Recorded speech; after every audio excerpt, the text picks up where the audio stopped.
Now it's time to understand the planning process with the help of an example. I'll tell you a story about my friend, and this friend of mine is called Champu. चंपू की एक company थी फोनबनाओ.com और company के नाम से ही हमें पता चल रहा है कि ये कंपनी सेल फोन्स बनाती है।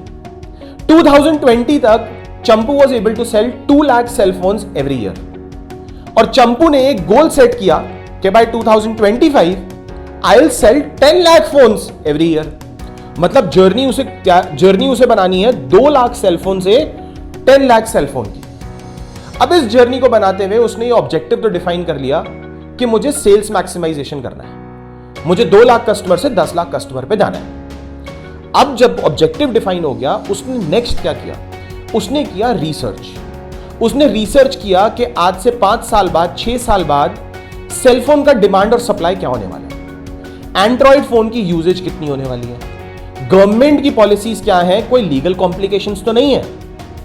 यह था उसका पूरा research with respect to the project of 2 lakh to 10 lakh cell phones. और इस स्टेज को बोला गया डेवलपिंग ऑफ प्लानिंग प्रेमाइस, जिसमें उसने सारी रिसर्च करी with respect to legal complication, technology complication, demand and supply, everything. अब जब उसने ये प्लानिंग प्रेमाइस को डेवलप कर लिया, उसने फिर देखा मेरे पास कौन कौन से रिसोर्सेज अवेलेबल है जो मेरी सेल्स को बढ़ा सकते हैं। तो उसने आइडेंटिफाई करना शुरू किया कि सेल्स कैसे बढ़ सकती है।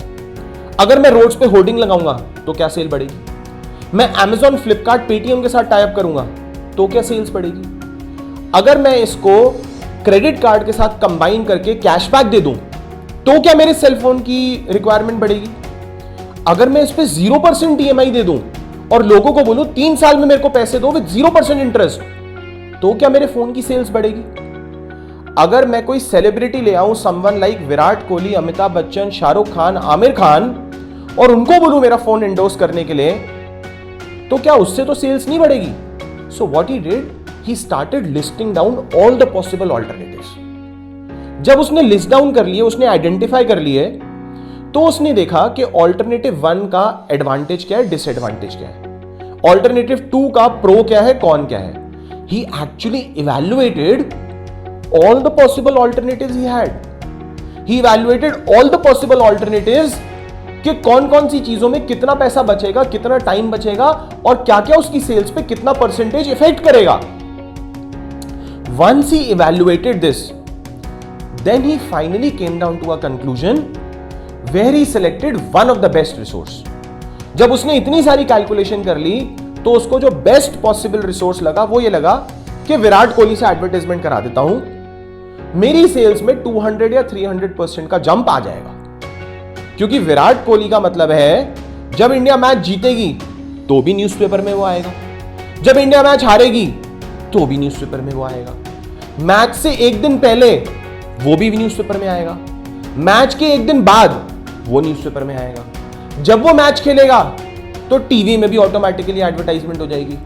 तो उसने बोला दोस्तों सबसे बेस्ट ऑल्टरनेटिव तो यह है कि विराट कोहली को अपने सेलफोन के लिए एंडोर्समेंट करा दो। नो प्रॉब्लम, चार्जेस वो ज्यादा लेगा लेकिन उसकी विजिबिलिटी भी तो देखो कहां का है। जब वो एड्स करेगा, उसकी होर्डिंग्स लगेगी तो भी इनडायरेक्ट प्रमोशन मेरे फोन की होगी, जब वो मैच खेलेगा तो भी इनडायरेक्ट प्रमोशन मेरे फोन की होगी।